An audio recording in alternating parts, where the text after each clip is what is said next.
亲爱的上人啊，金色师父啊，在座还有线上的所有菩萨家人们哈，大家下午好。刚刚我们看到这个日本的报告，也看到许丽香师姐哈，讲啊上人来行到家哈，咱家是受付出啊，这是要师看哈，对，也就是说，其实慈济人都是上人的眼睛哈，也是上人的手跟脚，就是我们千手千眼哈。观世音菩萨，那我们要怎么样去做到这个呢？其实就是敬师如师在，仿佛上人一直都在我们的身边，其实是上人一直都在我们的身边。所以我们来看看哈，其实在1999年哈，高雄的这样一个慈诚委员里面，上人讲说，感恩不是用说的，要从心，要身口意力行，最主要是行，就照顾好自己，守规矩。虽然说不是只有我本人要守规矩，慈济人也要守规矩，规矩自己守就是自爱。那大家都是师父的弟子啊，大家都是有受证的佛心师智，以师智为，如果没有身体力行，没有规矩，要怎么净化人心？所以人生很苦，因为佛陀觉悟就是苦集灭道嘛。第一个说法就三转四谛法轮。那这么苦你就要苦得有价值，来这一趟人生要真的做一个游戏的一个菩萨。所以上人叮咛大家，大家常常在办活动，不能够离开菩萨的心，也不能够离开教化众生的动作。这个就刚刚我们这个日本的这个师兄他说啊，上人说要及时，到底什么才叫做及时？想方设法。所以海外慈济人回到台湾他们只是抓一把种子回去撒播，用心耕耘，就可以在全球把慈济精神带动起来。美国啦、南非啦、香港，像人说我都没有去过，可是他们对师父的爱，把师父的相片挂在哪怕是已经破裂的相框里面，在物质条件比较不好的时候，上说我看了就说啊，你把我的相片挂在那个地方，那我呢原来也跟你们到那边帮忙做，所以上人也在出力哦。他们说师父，因为平常师姐出去的时候都要把上人的相片带出去，走路的时候要捧在胸前。上人说啊，要过水沟的时候有没有叫我一声？要上车的时候有没有叫我一声？他们才想到，因为上人这一点说那是什么样的情况不过他实际就是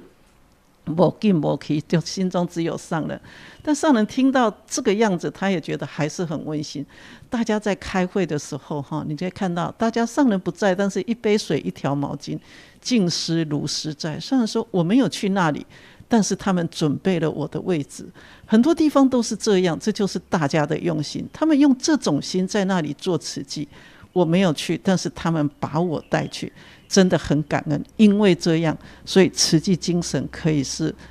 尊重、爱与感恩，它可以是一致的。尤其是海外慈济人出门是一定要跟师父在一起，到哪里都要请师父高高在上，就是一定要把师父摆在那个地方，这样子做事呢，他们才会有警惕心。那所以我们来看2001年在2月15号就敬师语，这个是老师回来寻根的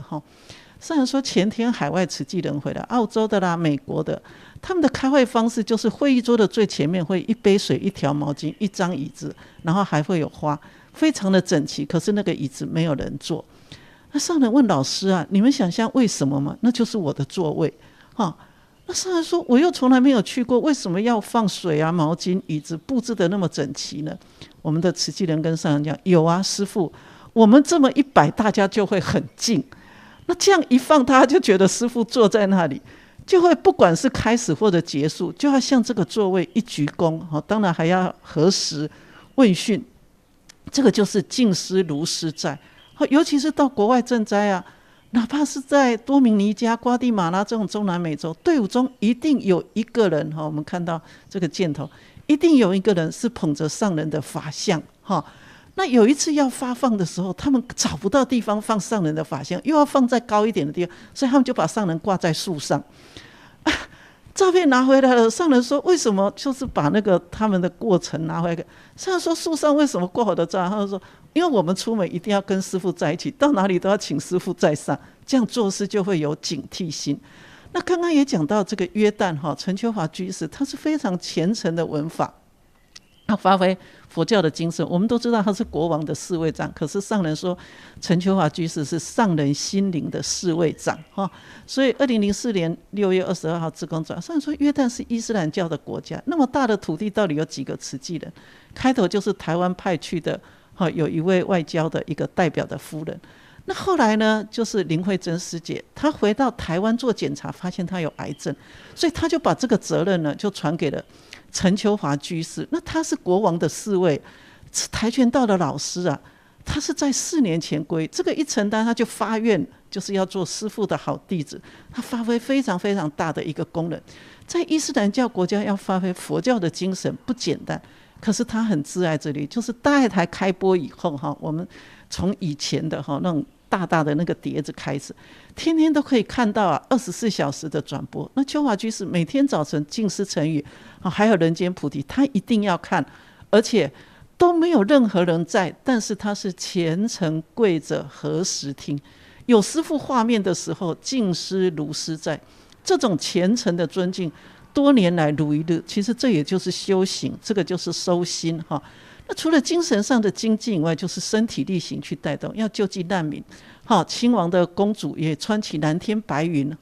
然后呢跟我们一起去做发放。上人说人世间没有绝对困难的事情，困难的只有我们的心智不坚，心智如果坚定，哪里有困难呢？所以刚刚执行长说我们心中只有慈善没有预算，就是921在大地震的时候我们要盖希望工程，有人问上人钱在哪里，上人说我不知道钱在哪里，但是我知道爱在哪里，我知道我们要做什么。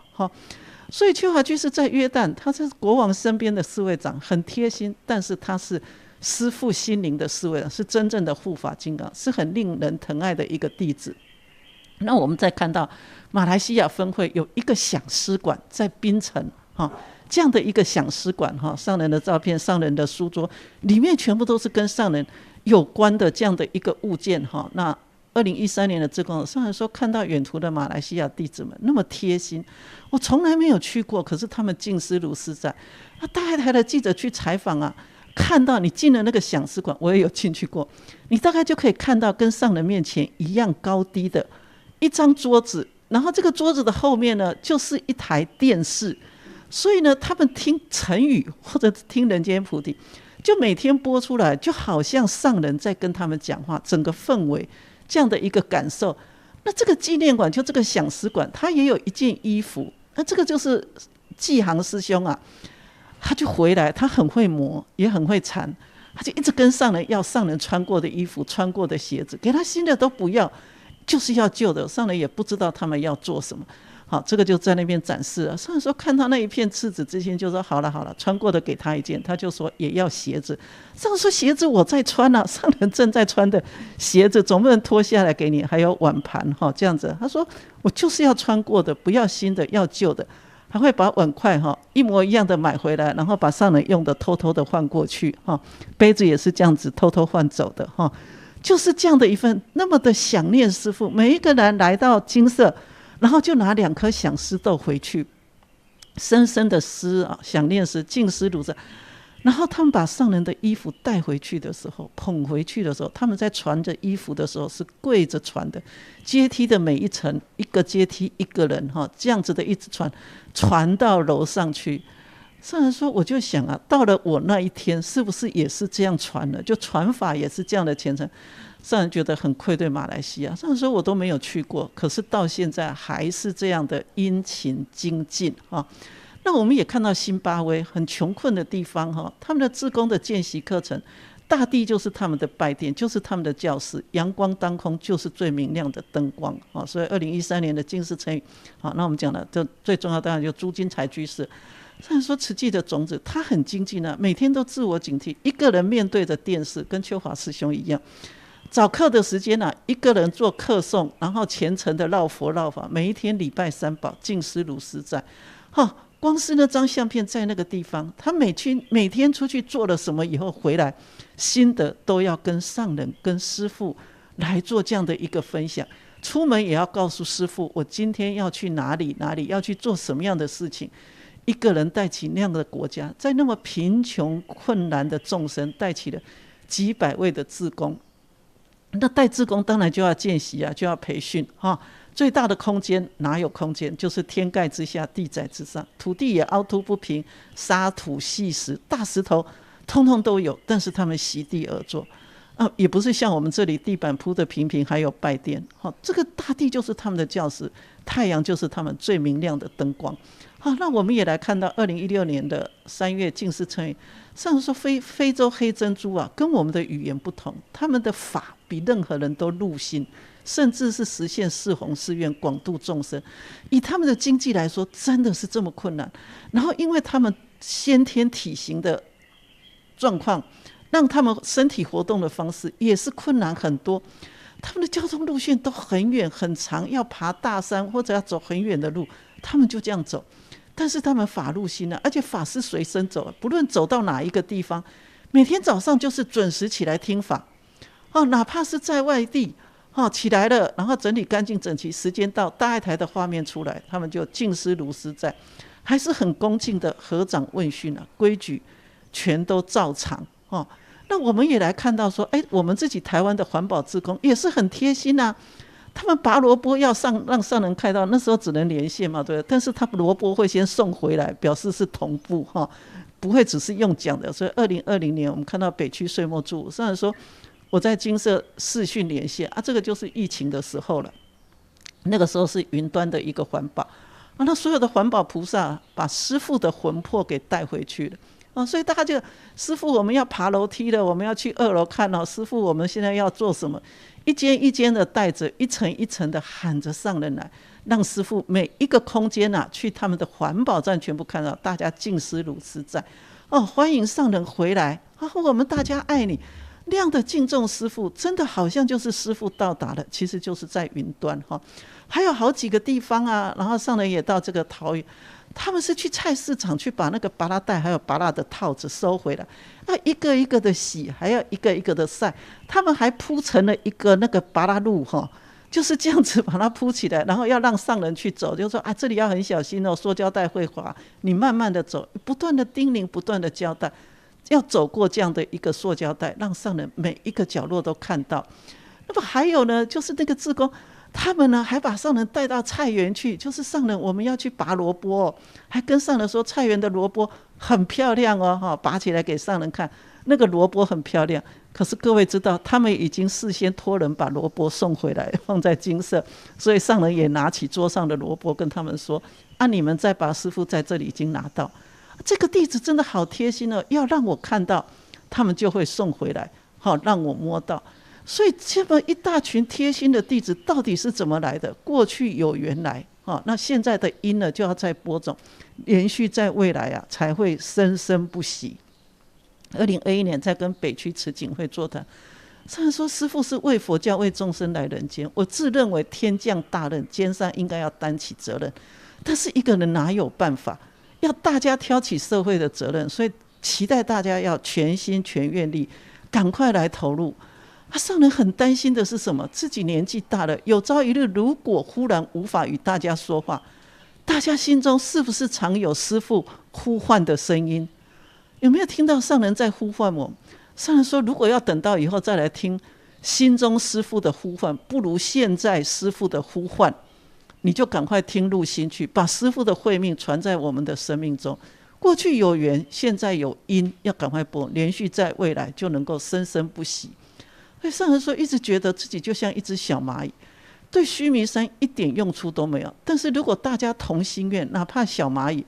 只要同心协力合起来，我们绝对有办法影响到须弥山的这条路。须弥山的这条路是什么？就是菩萨道，我们也能够共同走出一条修行在人间的菩萨道，我们可以共同来攀越这样的一个须弥山。那师父也一直在说盘点生命，上人说自己问自己我们走路持续绝对没有错，为人间为社会敬师如师在。如果大家这么敬爱师父，那就要成就师父的志业，我们是共同的大慧命。这个社会需要的不是钱，是需要智慧，需要大家造福在人间，那我们都要用智慧的一个方向。上人也提到大爱台常常会出现这样的一个画面，一只手指向远方，指向过去的，这个就是师父在告诉大家的方向，这个就是告诉大家方向，虚空有尽，我愿无穷。那这只手是什么时候拍的？这个是在921的时候，希望工程的时候，阮义忠师兄拍的。那个是上人在指那个地方啊，因为希望工程要去看，上人会只会看说去现场看，会说那个地方要再增加什么样的建设，那个地方要再怎么样子的去修整，这个画面被捕捉下来。所以说其实我们建设好的都很巩固，但是有时候再修一下就会更好看。同样的，人人本具佛性，大家都有心有愿有力要付出，那如果再修一下，付出的更整齐更好，那就叫做真善美。好，那我们也看到2008年啊，缅甸的纳吉斯风灾啊，慈济有去发放米粮啊，还有谷种。2010年我们还有做稻谷的福种计划。那缅甸又是另一个议题，现在又发生了这么大的地震，但我们过去也做到了这样子的一个政绩。2022年上人跟桃园区的委员座谈的时候，上人常说8分保2分救人，只要讲这句话就会想到缅甸。那过去好几年，其实我们每个月从2008年我们每个月都在救济，他们也慢慢改善，那就鼓励他们耕种，所以他们一边开地整田耕田，然后我们再给他们谷种。那如果是旱地呢，我们就给他很好的豆种。所以那段路虽然很长很远，但是现在生活翻转过来，也能够去救人。他们耕田丰收，他们也很想要师父可以去看一看，所以呢他们呢就慢慢的大家核心呢就把田埂路开大。那因为丰收呢就要牛车来载，牛车洗得很干净，他们也没有别的车，然后呢就是希望用牛车载上人可以去看，所以上面还铺毯子，怕师父上不去，又铺那个垫脚的椅子，让上人可以上去。他们真的是敬师如师在。然后再看到就是我们做到职训所，一些妇女在学裁缝学手工艺，小孩子在补功课也会拿起书来就念给上人听。所以上人说只要我们用心，他们很快就可以翻转过来，可以开始自力更生。所以法要有分量，才会永远的牢记在心中，法脉要延续，中门要大开，这样师父会永远都在，上人会永远都在。2024年1月7号北区岁末祝福，上人说过去的人千里求师，万里求法，要求法真的是很不简单。所以要修行啊，真的想要修行，他有心就能够得到法的觉悟。可是现在的人啊，法在身边啊，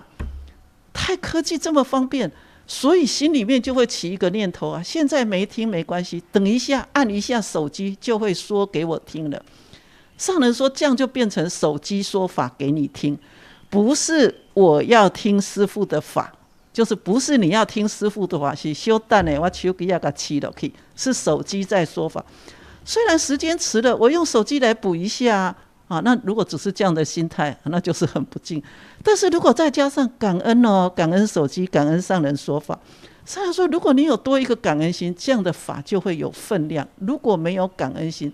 这个法就是轻着放着，一边在讲，然后一边在做其他的事，轻就会轻视它，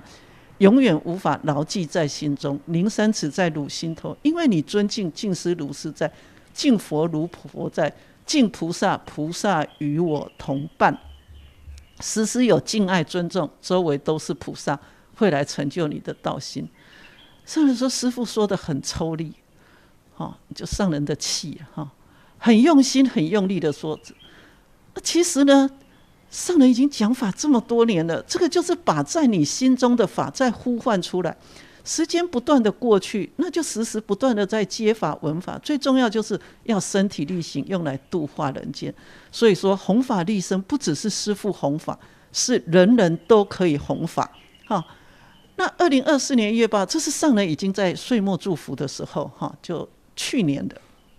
跟高雄上人到了高雄的一个座谈。上人说我开头就是走对的路，这个对的路的可以做一个菩萨的中继站，就是凡夫到佛的一个中继站。我们慈济现在在这里，菩萨道来来回回要记着法脉，法脉也要延续，中门要大开，这样师父永远都在。那我们都知道这些年的这1-2年的岁末祝福，因为身体的关系，所以上人有的时候就没有办法在现场。台中慈院场的岁末祝福上人没有去，放一张空的椅子在角落，他们照常举行，非常的庄严。简院长带着医生护理，跟全场2-3千人在静思堂的不同的空间，就所有的空间都站满了人。最后点灯的时候，上人说我看了真的很感动，他们整齐的面对的那张桌子，跪着一样的发心立愿。上人说我真的感觉到放心了，未来会永久空荡的那一张椅子，弟子们还是静思如实在。若是如此，慈济慧命会永远延续在人间。所以各位菩萨，大家要把这一份静思之情记住，这个叫做菩萨有情，要永恒不断的传下去。再一次叮咛，每一个人心中都要记得。当然可以讲很多，但时间真的很有限。佛说行我所行道，说我所说法，虽离我千里，如同处一室。佛离开我们2500多年，可上人就在我们眼前，就在我们身边。上人说，看到师父的影像，听到师父的话，能化成日常生活去行，师父就像在你面前，这就是妙法。感恩。